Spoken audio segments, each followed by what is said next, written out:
Bismillahirrahmanirrahim. Alhamdulillahirabbil alamin.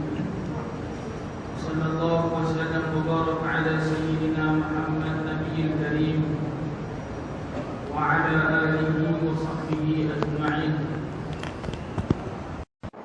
Qala rabbi shrah li sadri wa yassir li amri wahlul 'uqdatam min lisani yafqahu qawli.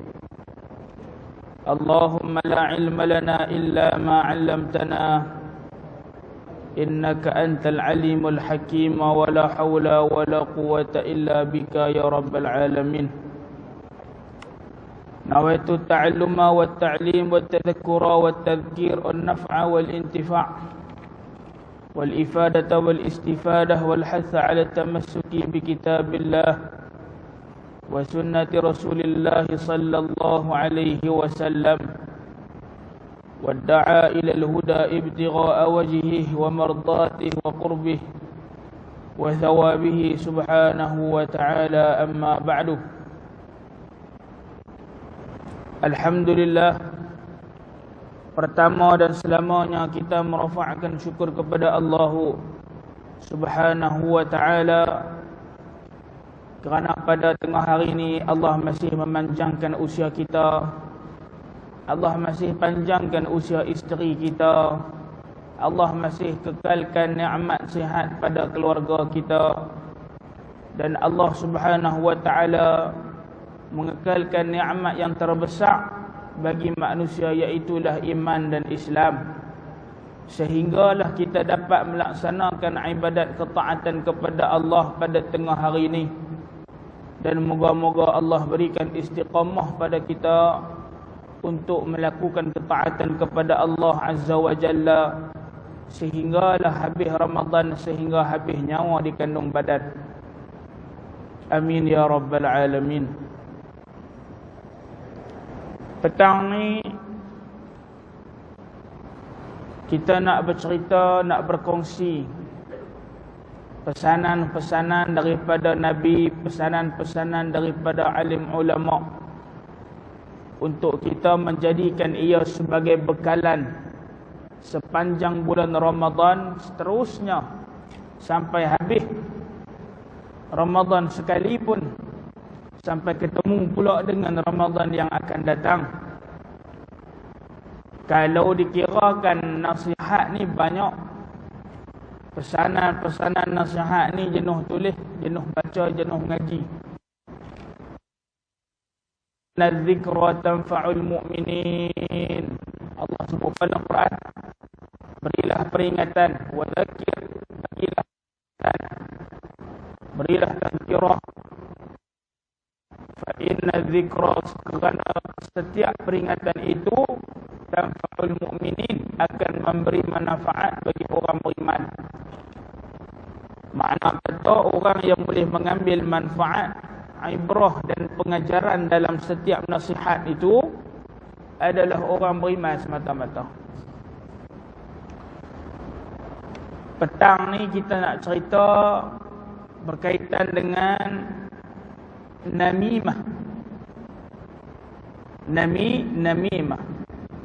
Namimah ni adalah suatu sifat yang sangat dibenci oleh Nabi SAW. Apa dia namimah ni? Iaitulah sifat, bahasa kita panggil batu api.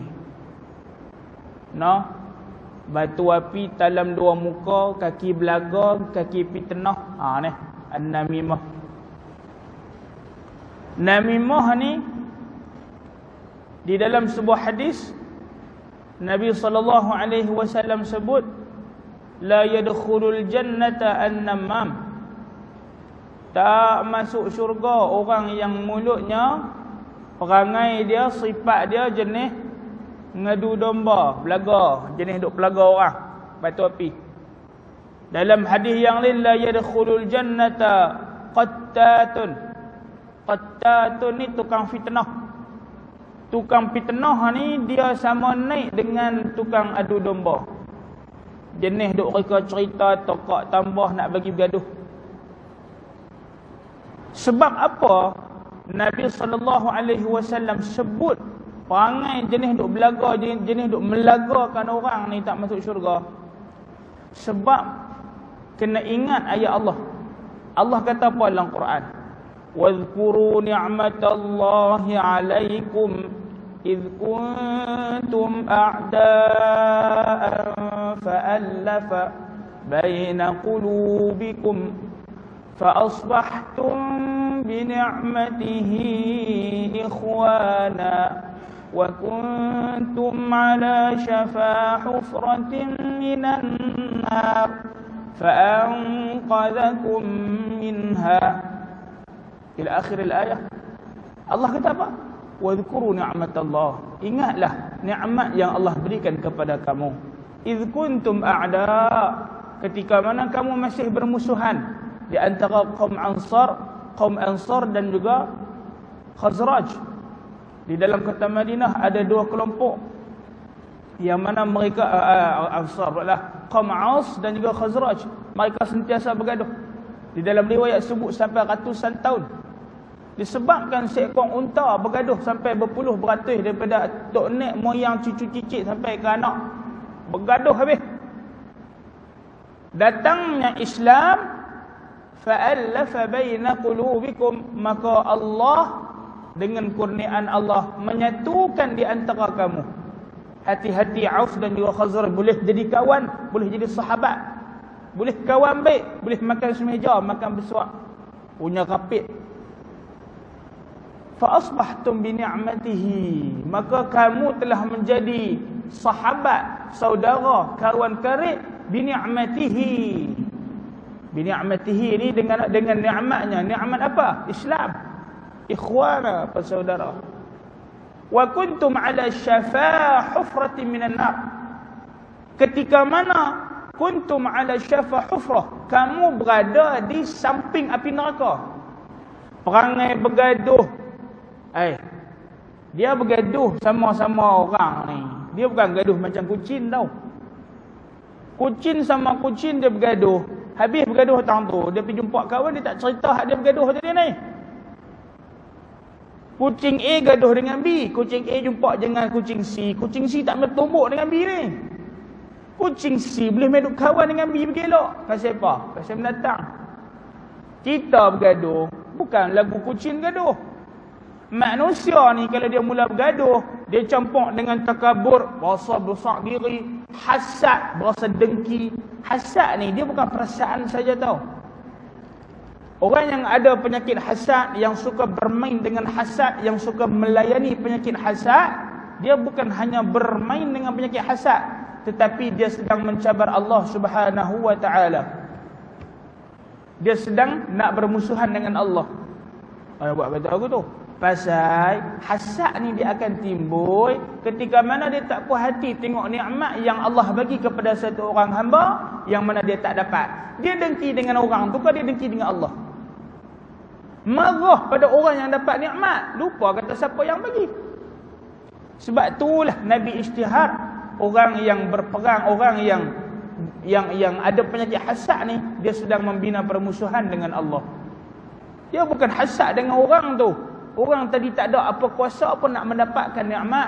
Allah lah yang memberi. Bila kawan tu dapat, kita merasa tak puas hati. Kita tak puas hati dengan siapa? Bila bergaduh, takabur, hasad, ujub. Tahu ujub ni apa? Berasa takjub dengan diri, cengih, bekeng. Siapa nak boleh main lawan dengan aku? Mai. Faham? Maka pada waktu tu akan timbullah penyakit hati. Permusuhan tadi ni membuatkan manusia jatuh dalam penyakit hati yang besar. Wa kuntum ala syafa hufratin minan nar. Sedangkan kata Allah, keadaan kamu pada waktu bermusuhan tu syafa hufrah, duduk dekat sangat dengan api neraka. Fa anqadhakum minha, kemudian Allah keluarkan kamu daripada permusuhan tadi dengan Islam, dengan iman. Sebab itulah Allah cukup marah. Nabi sendiri juga tak suka kalau ada di antara saudara Islam bergaduh. Tak boleh. Penyakit an-namam penyakit yang melagakan orang. Tang bergaduh tu, orang hak bergaduh tu cerita nombor 2. Hak nombor 1 tu, hak yang menimbulkan permusuhan tu. Yang menimbulkan permusuhan ni lah yang lagi berat. Wal'iyadu billah min zalik. Yang paling kita tak mau minta simpang sekali daripada Allah Ta'ala, kita tak mau benda ni jadi dalam keluarga, adalah pergaduhan antara keluarga. Pergaduhan antara keluarga ni, tuan-tuan kena ingat satu je. Istilah cari-cari bulu ayam akhirnya tumbuh jua. Cincang atas ayam takkan terputus ni, perkataan ni untuk budak-budak, tuan-tuan. Orang tua ni bohong lah. Kalau mak menekan dengan pak menekan gaduh, tuan-tuan ingat dia nak baik dalam 2-3 hari lah. Dia tak baik lah. Dia melarat sampai ke anak menekan, anak pupu, cucu, cicit, papat. Habis. Cucu menekan semua pakat tahu. Orang tetua ni kalau bergaduh, dia tak macam gaduh budak. Hari ni bergaduh, besok pagi boleh duduk main lawan gerek sekali. Dalam duduk marah. Amai kita tengok tadawat depan tu. Ingat orang tetua lagu tu lah. Bagi gerek seorang satu dah. Orang tetua pun duk kayuh gerek lah ni. Depan orang tetua lah. Saya nak kayuh gerek pun gayak. Badan lah ke badan lah. Orang tetua lah gerek pun boleh kayuh. Tapi orang tetua dia tak main macam tu. Budak-budak ni, dia berbeza dengan orang tua. Orang tua kalau bergaduh ni, dia sangkut habis ke anak cucu. Sebab itulah kena jaga pergi elok-elok hubungan dalam keluarga ni. Kita tahu tak, nak bagi dapat hubungan dalam kita ni paling kurang. Anak-anak cucu zuriat kita tak mau mati duduk dalam kubur. No. Sampai berita ke telinga kita duduk dalam kubur, anak-anak cucu duduk tumbuk, bergaduh, berebut. Tang berbuat harta tu satulah. Bukan semua berbuat harta, ustaz. Baik. Tak berbuat harta semua pun berdengki. Berdengki, jenis hasad. Tak kira mengaji tak mengaji macam zaman dah ni. Tak ada istilah siapa mengaji cerdik, siapa tak mengaji tak cerdik, tak ada. Hak mengaji kuih jahat pun ada, hak tak mengaji jahat pun ada. Sama naiklah ni. Tahu lagu mana nak dapat anak cucu zuriat soleh-solehah. Kan jangan tinggal doa ni. Doa Nabi Ibrahim. Rabbana hablana min azwajina wa dhurriyyatina qurrata a'yun. Apa dia doa Nabi Ibrahim kata ni? Ada 2 makna di situ nah. Satu, Nabi Ibrahim kata apa? Rabbana, Tuhan kami, hablana, kurniakanlah. Hablana ni kalau kita mengaji bahasa Arab, Al-Wahhab, nama Allah Ta'ala Al-Wahhab, sang pengurnia nikmat yang besar. Al-Mu'ti, sang pemberi nikmat, macam-macam nikmat, angin lah, apalah, umum. Tapi Al-Wahhab ni suatu nama Allah Ta'ala yang mana menunjukkan Allah Tuhan yang memberi nikmat yang besar-besar. Antara nikmat yang terbesar dalam hidup manusia adalah kedamaian dan juga kesatuan hati anak cucu zuriat ni. Nabi Ibrahim guna nama Al-Wahhab. Rabbana hablana, kurniakanlah. Kita tak kata berikanlah, dah, kurnia. Ada kalau orang nak terima darjah kebesaran, kita panggil pemberian raja. Tak, orang panggil kurniaan raja. Apa pasal kurniaan raja? Besar darjah kebesaran. Kurniaan darjah kebesaran. Ada orang kata majlis pemberian darjah kebesaran kepada datuk, macam tak kena pemberian ni. Macam anugerah kecemerlangan sekolah rendah apa dah. Orang panggil apa? Majlis kurniaan darjah kebesaran. Hantam bilah walaupun saya tak dapat datuk pun. Tapi nak habaq kata tentang penggunaan kosa kata tu. Kurniaan. Wahablana. Apa makna hablana? Kurniaan.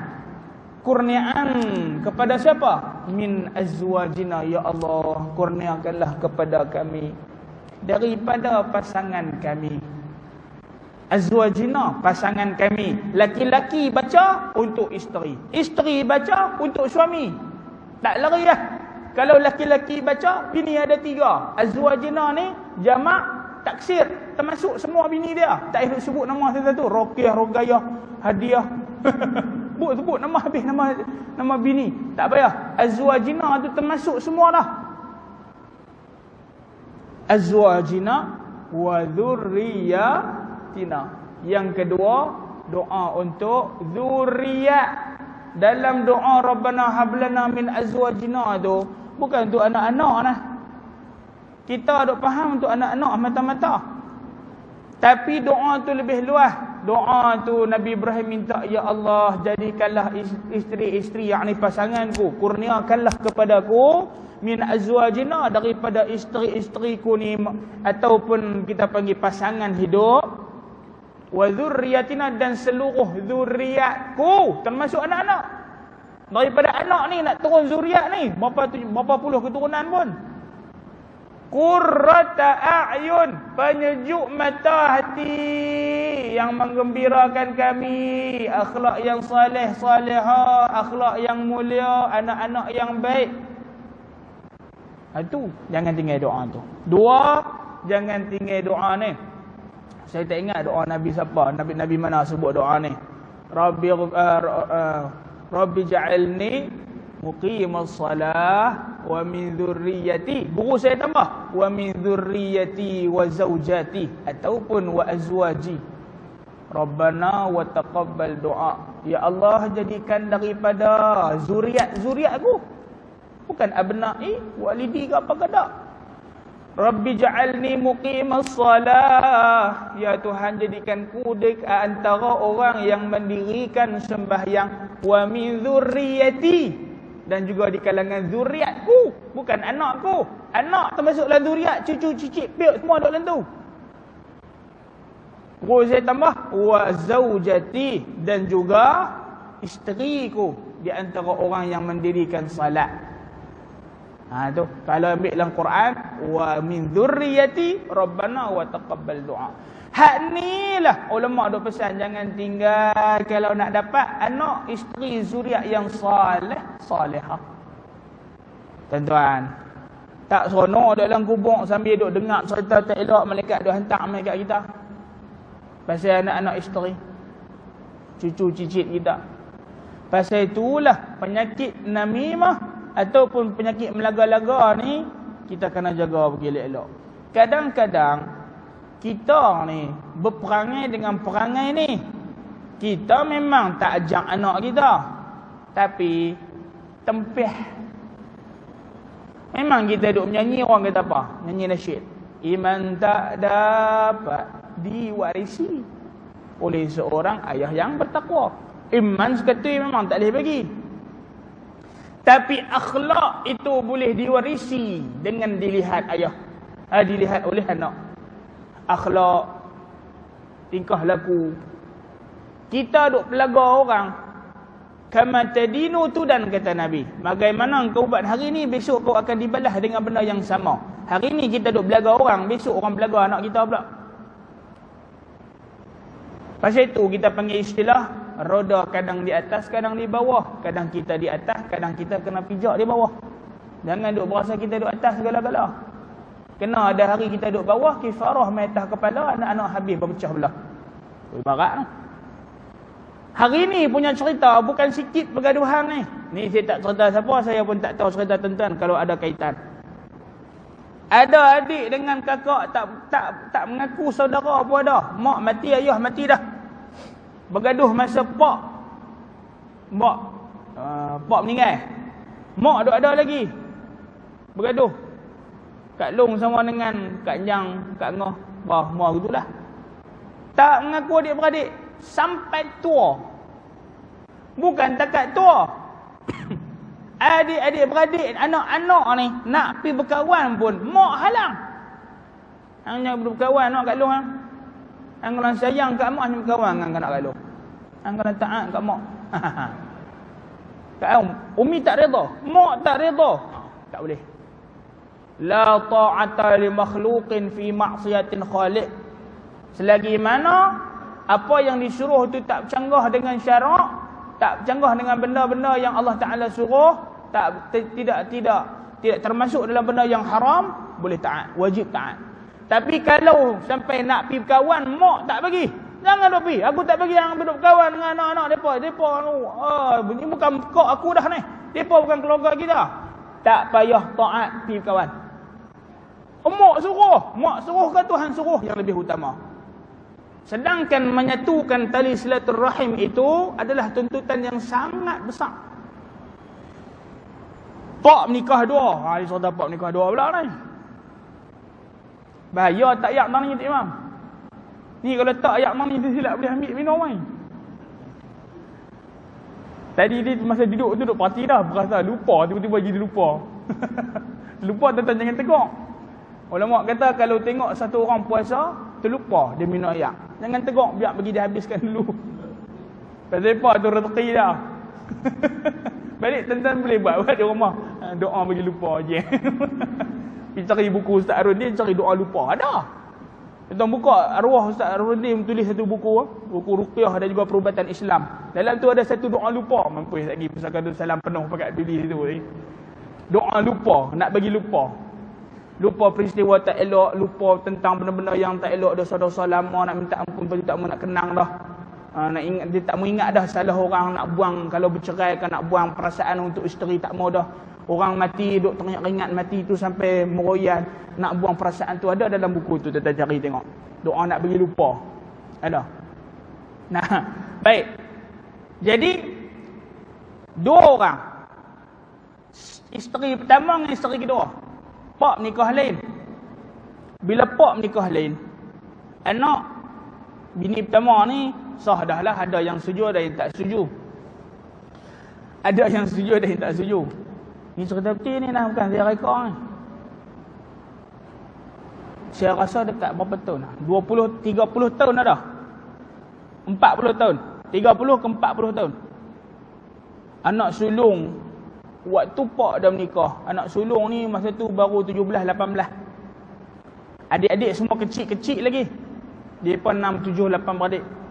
Dia sulung sekali, kakak. Bergaduh ni. Cerita yang marah sangat tu bukan pasal apa.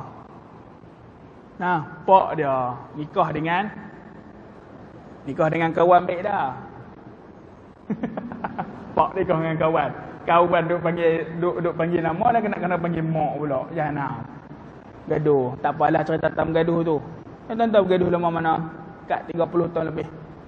Tiba-tiba Allah campurkan perasaan nak berbaik dalam hati kakak sulung ni. Adik-adik waktu tu kecil tak tahu cerita apa. Bila mai besar, dia terikut perangai kak. Benci dengan keluarga mak tiri tu. Mak tiri kau panggil apa? Mak nombor 2 dia lah tu. Benci tak mau, adik-adik beradik semua tak mau. Belah tu semua marah lah, gaduh. Terikut-ikut panggil kakak sulung. Satu hari bila dah kakak sulung kita nak berubah, Allah campurkan dalam hatinya perasaan nak berubah, nak berbaik balik antara sama-sama adik-adik beradik dengan keluarga belah tu. Buatlah nak pergi jumpa balik. Nak pergi jumpa balik ni adalah mulut-mulut yang tak puas hati dari kalangan adik-beradik depa ni. Mula-mula semua adik-beradik semua dah setuju dah nak jumpa. Main satu orang sorah. Adik nombor berapa saya tak tahulah. Dia kata apa? Gamak noh, mak ada lagi. Noh. Kita ni tak suka kat depa. Last sekali ada juga orang nak satu kita dengan depa. Ni ada udang sebelit batu ke apa ni? Pasal apa nak bagi penyatu tiba-tiba hang tak ingat ke depa buat apa kat kita dulu? Dia korek dah. Dia korek balik. Memanglah cerita dulu ni dah sama-sama bergaduh. Taik lembu pun balin. Orang kampung pula dia narai lah. Benar tu lagi ganah lah. Nak baik dah. Masing-masing pakai tua dah. Mai pula adik ni buat berapa. Tak tahu disebut. Hang tak ingat ke dulu kita. Mula. Adik-adik dia semua pakai berapi balik. Tak boleh tengok no. Haram jadah sungguh. Gaduh balik. Kakak ni meleleh air mata lah. Hak ayah jangan cerita. Mula tu seronok. Tak tahu nak abang lah. Nak berbaik balik antara dua keluarga. Makan pisang saja apa dah. Balik rumah ni marah, balik rumah ni marah. Duduk masjid nak lah. Tu dia kata. Berani try. Kalau jiwa tak kental jangan try. Seronok tiba-tiba keluar ni penyakit ni, nak belaga balik, korek balik cerita lama-lama. Nak jadi cerita lah. Mak semua pakai setuju dah nak Hak mak nombor 1 ni setuju dah nak berbaik balik dengan mak nombor 2. Bila dah duk kena hasut, tiba-tiba mak nombor 1 tak pergi jumpa dah. Abang kat kakak yang kakak sulung ni, Kak Long, hang jangan nak pergi jumpa dah depa. Aku tak pergi. Kakak ni pula dah berbaik dah dengan keluarga yang kedua tu.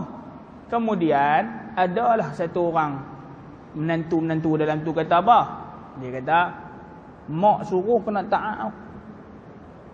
Mak suruh kena taat. Mak tak bagi jangan buat. Mak tak bagi kita duduk kawan jangan. Tu. Waktu tu nak taat mak ke nak taat siapa? Taat Allah. Jangan duk taat ke mak. Betul-betul jadi gitu. Kerana mak larang daripada berbaik balik. Hang jangan pergi jumpa dah. Aku tak suka hang duduk kawan dengan depa. Pi, setamuh tu rahim balik. Tapi pi dalam keadaan rahsia tu lebih baik. Kerana apa? Takut sakiti hati mak pula. Berkawan tapi buat cara belakang lah. Mereka tak tahu. Pi tengah-tengah jumpa kawan telefon WhatsApp. Mereka tak tahu. Sebab nak jaga hati mak wajib jaga juga. Tang dia tak bagi. Cuma bila mak kata mak tak bagi pada waktu tu, kalau buat berdosa tak? Tak berdosa. Nah, sebab itulah satu benda yang sangat Nabi tak suka sampai Nabi kata tak masuk syurga orang yang ada penyakit ni adalah penyakit namam, melaga-lagakan orang. Benda nak jadi baik, belaga, lepas tu pecah balik. Jangan. Kita nak masuk syurga pintu yang sama. Di akhirat besok ada 2 je, syurga, neraka. Nak masuk syurga pintu yang sama, nak belaga bau orang yang sama. Nak berkumpul sama adik-beradik ke sama dengan Fir'aun, sama dengan adik-beradik. Kalau kata nak berhubung dengan Nabi, abai teramana sangat nak berhubung dengan Nabi. Selawat pun malas. Tarawih 8 lari dah. Hari ni saya sedih tuan-tuan. Tuan-tuan tengok anak-anak kecil hari ni diajar semayang 8. Yang tinggal semayang 20 generasi tua. Muda-muda ada tapi tak ramai mana. Hak sampai takat 8 tu ramai. Saya saja sebutlah sikit ni. Buat awal dia pun ada terasa. Tu kena jaga bagi elok ni. Anak-anak muda hari ni, budak-budak kecil terdidik dengan semayang 8. Agak-agak generasi setelah generasi tua ni semua tak ada dah dalam masjid, tinggal nak buat berapa. Tak tinggal tu imam tu Bilal dengan Tok Syok tu memang akan jadi apa? InsyaAllah. Kok dalam banak kemas je lah, kok dalam kampung. Kok dalam kampung ni berat sikit lah. Nah, tu. Kita ni kita tak boleh nak ubah orang, kita ubah keluarga kita jadi lah. Didik anak-anak supaya sentiasa dengan ibadah, tak segan nak sembahyang sampai lebih pada 8. 8 balik. Dia jadi macam satu beat. Sikit-sikit 8 balik. Jangan, tunggu sat. Tak pi mana dunia ada lu. Balik pun bukan nak buat apa. Letih terang mana orang tua boleh berdiri, tak ada alasan orang muda nak balik. Sunat tu lah nak kena rebut. Dah setahun sekali. Baik. Sebab itulah dalam sebuah hadis Nabi SAW sebut, hal tadruna man syirarukum? Apakah kamu tahu siapakah sejahat-jahat manusia, kata Nabi kepada sahabat. Maka ditanyakan, qalu Allahu wa rasuluhu a'lam. Maka sahabat jawab kepada Nabi, ya Rasulullah, hanya Allah dan Rasul sahaja yang mengetahui. Nabi tanya, siapa yang lebih jahat? Hal tadruna man syirarakum? Man syirarukum? Tahukah kamu siapakah orang yang paling jahat? Jawab sahabat, tak tahu ya Rasulullah, Allah dan Rasul sahaja yang tahu. Maka dijawab oleh Nabi, qala syirarukum dzul wajhain alladhi ya'ti haula'i biwajhin wa haula'i biwajhin. Nabi kata, orang yang paling jahat itu adalah orang yang memiliki 2 wajah, dzul wajhain, 2 wajah. Kita orang Melayu panggil apa? Dalam 2 muka kan. Dalam 2 muka betul tak? Kan? Zul wajhain ni adalah hadis. Orang tetua panggil dalam 2 muka lah. Pasal apa ni? Ya'ti haula biwajhin. Dia mai kepada satu orang kelompok, satu orang manusia, dia mai kepada satu orang lelaki, dia pergi kepada satu kelompok, dengan rupa lagu ni. Dia pergi dekat kelompok lagu ni, rupa lagu ni, duk belaga. Kat kawan ni dia sokong, pergi kat kawan tu dia mengata kawan ni. Tang kawan ni dia kata kat kawan tu. Dia tak tahu duk tang mana, kiri kanan pun tak. Dia duduk tengah-tengah. Sedangkan Allah sebut dalam Quran, kalau ada di antara dua orang manusia bergaduh, kena datang satu orang yang menyatu. Dia bukan main menyatu, dia pergi pecah lagi tak mahu. Tu yang Nabi kata apa? Syirarukum, orang yang paling jahat. Ni Nabi kata ni, jahat ni. Makna kata kalau ada perangai tu pada satu orang manusia, berat. Syafaat jangan tanyalah, syurga lagi jauh pada dia. Kerana apa? Kerana dia memecah belahkan di antara kesatuan hati antara manusia. Bergaduh, kena bagi perbaik balik dua-dua ni. Ustaz pun kadang jadi talam dua muka. Saya tak mahu abang lah masjid mana. Ada satu orang tu, orang tak suka kat dia. Tang peribadi dia kita tak mau cerita lah tang peribadi dia tu. Tapi orang tak suka kat dia. Depan mata saya ni, ustaz tu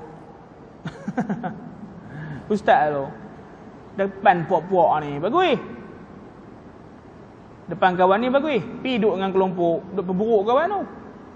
Ustaz tu, oi baca sedap, kalah saya baca sedap nak mati. Duduk dengan kawan ni tak apa, pergi duduk dengan kelompok ni, mengata jenis hati keras, hati batu, depi telinga saya terkejut dengar. Saya pergi kata macam ni. Saya kata, kadang ni orang kena tarik macam tarik benang dalam tepung. Kena tarik halus dengan hikmah. Dia jawab kat dia, tarik apa? Main dengan hati tua ni keras kebal batu lah. Saya bukan kata kat kawan tu, saya kata kat depa mah. Dia kata kita apa? Mengucap dia tengok, ustaz ni ngajak kata. Jadi lagu tu. Tu dia kata. Dia bukan kira orang mengaji tak mengaji, tuan-tuan. Ni saya tak bang ni. Saya tak bang rumah masjid mana kata mana saya tak bang lah. Hak ni cerita ni, tu ustaz duk cerita. Ni ibrah orang panggil. Kalau tidak dalam Quran tak cerita lah ibrah. Ambil ibrah cerita ni peringatan, jangan duk bagi ada dalam kesatuan satu-satu AJK. Apa organisasi masjid ke, kampung ke, surau ke, qaryah ke. Persatuan apa, jangan bagi ada hak ni. Ada masalah jumpa sembang bincang mengelak, itulah cara Nabi. Bukan duduk cerita kat belakang. Ustaz-ustaz kata apa? Allah buat mulut kat depan, pungkuk kat belakang.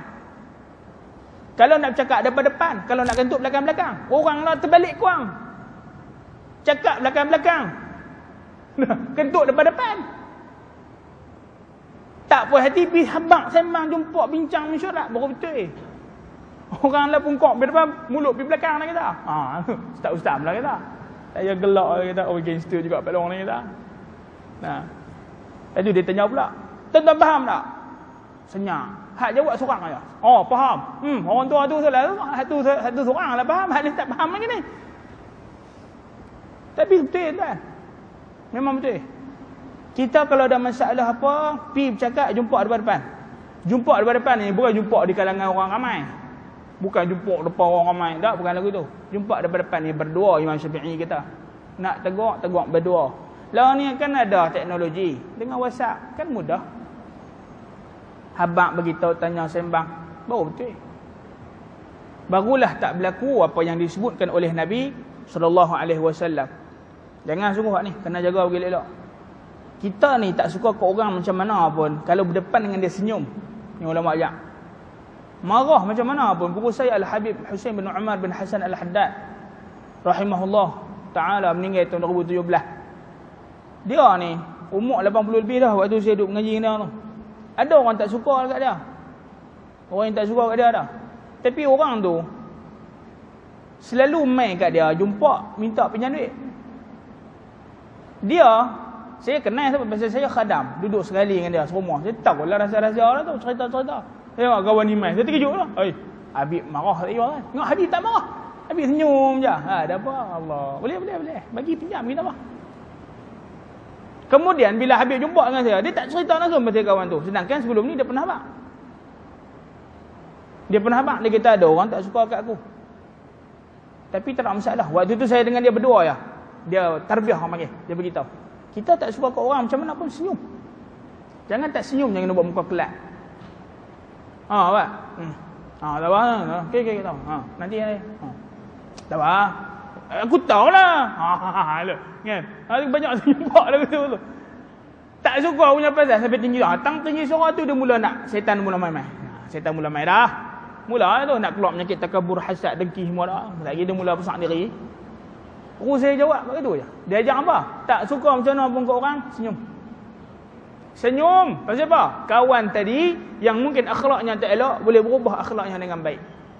Nabi ingat ada cerita orang main tabuk depan rumah Nabi, benda-benda kotoran lah, sampah lah, benda-benda yang mudarat Nabi, duri lah depan rumah Nabi tu macam-macam. Main 1 hari, 2 hari, 3 hari tak ada. Nabi pelik, pergi mana ni? Tanya-tanya rupanya kawan hak main duk tabuk tu duduk di rumah. Sakit. Tak sihat.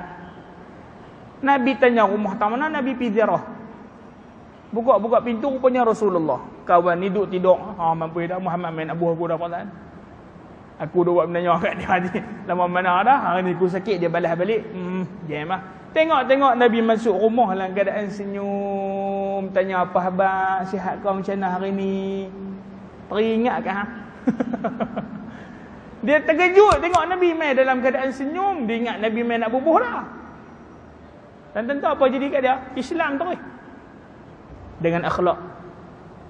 Kita tak suka kat orang pun jangan jadi talam dua muka. Tapi kita jadi Rasulullah. Akhlak Rasul tu. Senyum macam Nabi. Kata Sayyidil Habib Umar, adakah orang yang membenci kita tidak berhak mendapatkan kasih sayang langsung? Mereka pun manusia yang mengucapkan syahadah. Mereka berhak menerima kasih sayang daripada kita. Tak perlu membenci sangat. Sebab itu kita kena faham benda ni, bahawa di antara perkara yang Nabi sangat suka, umatnya bersatu, tidak bertelagah di antara satu sama lain. Baik. Tambah bulan Ramadan ni saya habaq lah. Guru saya selalu pesan, kalau nak dapat malam Lailatul Qadar, satu benda yang jangan ditinggalkan, iaitulah pertama, jangan buat nanya ataupun buat zalim pada orang. Dalam masa yang sama, memaafkan orang yang zalim pada kita. Nak dapat Lailatul Qadar, orang yang terpilih ya dapat. Kita memaafkan orang. Maaf ni satu kurniaan yang besar. Dia 4 perkataan, 4 huruf ya. M-A-A-F. Kalau bahasa Arab, afun, ain, fa, waw. Dia mudah ya. Tapi dia satu benda yang sangat besar, yang berharga bagi manusia di depan Allah Ta'ala besok nak masuk syurga. Ni nak langkah masuk dah. Tengok-tengok malaikat tak lagi masuk. Keluar balik. Yang ada benda tak settle lagi ni, habis tanah. Habis tanah. Pipi tengok, oh ada benda yang tak dimaafkan lagi. Kau ni nak masuk syurga dah. Rupanya ada benda yang kita tak maafkan dia. Dia tak masuk syurga, tunggu kita maafkan. Besar. Bila mana kita kurniakan maaf kepada satu orang yang lain, maka pada waktu itu apa jadi? Orang pun mudah urusan di akhirat, kita di dunia pun mudah, di akhirat pun Allah mudahkan. Seperti mana kita mudahkan urusan orang, seperti juga Allah mudahkan urusan kita. Itu pun kita dah tahu dah. Nak dapat Lailatul Qadar ni mudah ya. Maafkan semua orang. Nak gembirakan hati Nabi SAW, maafkan semua orang yang pernah buat salah kepada kita.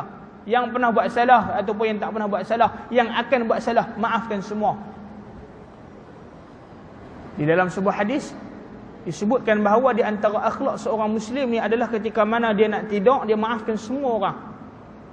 Dia nak tidur tu, dia nak lelap mata sambil duk peluk lantai dekat tu, dia kata apa? Ya Allah, aku maafkan semua orang ni. Lena. Pahala dia besar. Subhanallah. Nak dapat Lailatul Qadar, maafkan semua orang. Hari ni juga jangan duk tangguh dah. Adik-beradik pernah buat zalim, ambil harta aku, ambil tanah aku, buat tanah atas ni. Tak kira. Maafkan semua. Tapi ada hak, maafkan. Orang ambil dunia kita hari ni, besok Allah ganti lebih besar kalau kita redha. Bukankah Allah yang tetapkan benda tu? Bukankah Allah yang jadikan benda tu? Allah yang tulis benda tu di Lauh Mahfuz. Andai kita redha, akan diberikan pahala, akan diberikan ganjaran, nikmat yang lebih besar menunggu di besok hari. Kita tak tahu. Ayah saya orang buat zalim, Saya tak mau cerita lah pasal ini buat live ke? Live mah? Live ha? Saya tak mau cerita lah cerita ayah saya tak ida marah. Kalau dia tengok live, dia suka tengok live saya. Adalah kisah ayah saya ni orang buat naya apa semua. Waktu tu saya pun tak apa ada duit. Tapi bila mana ayah saya ni ada ujian yang Allah bagi dia sabar, dia tak balas. Dia tak pergi marah, dia tak balas. Orang suruh dia keluar, dia berhenti, dia keluar santai. Nak ambil tak ada masalah. Ambil bagi tak ada masalah. Dia balik. Tapi rezeki yang Allah tulis kat dia macam-macam. Walaupun bukan dengan harta, tapi rezeki anak-anak. Adik saya boleh pergi Yaman, orang sponsor tiket pergi Yaman 15,000 lah. Bukan 3-4 ribu macam dulu. Semasa saya mengaji di Yaman dulu 4-5 ribu boleh pergi dah. Lah 15,000, busuk-busuk. Pergi saja, bukan pergi balik. Pergi masuk Mesir, lepas tu daripada Mesir masuk ke Yaman pula 2-3 kali. Orang sponsor adik. Semua itu mungkin tempiah berkat daripada kesabaran. Sebab kita tak sebut, kita tak marah. Ayah saya tak pernah ungkit cerita apa pasal orang buat ada tu. Nyak, hampir lah. Kalau sebut lagi dia marah. Jangan sebut. Benda tu Tuhan tulis dah. Biar habis. Kita habuan kita, depa habuan depa. Kita maafkan depa, selesai, cukup, tutup buku apa. Aduh. Sabar. Tutup buku. Memang berat. Saya habang sungguh, masing-masing kita ada masalah. Ada cerita lama, ada orang buat zalim. Pejam mata, sabar. Redha, maafkan semua, cukup. Kalau jumpa senyum jangan duk masa muka dah. Malam Lailatul Qadar tunggu kita. Terai tak percaya? Tapi kena dengan ibadat lah. You dengan maaf saja duk lain nah. Kerja lain nah, ya Quran haram tu puasa. Nah, puasa pun ya. Mana nak main Lailatul Qadar nah? Inna anzalna saja duk baca tiap malam. Nah, main Lailatul Qadar rasa nak lena. Terlepas. Malam ni duk jarah, main malam tu lena. Kata guru kami, kalau nak tahu malam tu Lailatul Qadar ke tak, malam tu mengantuk sungguh. Sungguh. Malam lain 20 steady ya, tarawih. Malam tu masuk 13 pun dah. Allah, nak balik Dia rasa nak balik lena. Jangan. Sabar, tunggu. Buh kopi O ni Nescafe ke apakah? Buhlah bawang putih campur madu ke apa ke, minyak top ke apa. Bagi berdiri elok. Makna kita tu pergi kemas. Jangan duk tidur malam tu, malam tu Qadar tu. Terah tu orang panggil pengalaman para alim ulama, orang-orang soleh dalam mendapatkan malam Lailatul Qadar. Malam yang kita malah nak buat ibadat, rasa malah, rasa mengantuk, rasa malam ni rehat sah. Malam tu lah Lailatul Qadar. Itu ujian tu. Siapa yang boleh lawan sungguh-sungguh, dialah yang akan mendapatkan Lailatul Qadar tadi ni. Saya ni boleh pesan ni. Pesan ni bukan pasal apa, kod saya terlupa. Saya pesan kat tuan-tuan, moga-moga saya pun teringatlah 10 malam lah. Walaupun ada pendapat kata malam Lailatul Qadar boleh jadi awal, tapi lemah. Sebab apa? Sebab sabit dengan hadis Nabi pada 10 malam yang terakhir. Itu kena jaga. Jangan bina permusuhan, hapuskan permusuhan lama, maafkan orang, banyakkan ibadah. Insya-Allah dapat malam Lailatul Qadar. Itu cakap itulah, saya nak dah jawab pun lagi tekuk tangan terambil. Jadi wallahu a'lam bissawab. Saya rasa cukup setakat tu nasihat untuk diri saya terutamanya, khususnya kepada tuan-tuan dan perempuan. Bawalah balik kepada keluarga. Kalau ada isteri, anak-anak yang dalam pertelingkahan, tolonglah beritahu kat mereka bahawasanya kita nak masuk syurga, pintu yang sama, kita nak jumpa Allah Ta'ala yang sama, kita nak dihisab di padang mahsyar yang sama, kita nak bahagia di akhirat besok. Hadza wabillahi taufiq, wa sallallahu ala sayyidina Muhammad wa ala alihi wa sahbihi ajma'in, walhamdulillahi rabbil alamin. Allahumma rabbana fa'na bima 'allamtana, rabbi 'allimna alladhi ma yanfa'una, rabbi faqihna wa faqih ahlana, rabbana zidna ilma warzuqna fahma, rabbana atina fid dunya hasanah wa fil akhirati hasanah wa qina 'adzaban nar. Wa sallallahu wa sallam alaihi walhamdulillahi rabbil alamin. Assalamualaikum warahmatullahi wabarakatuh.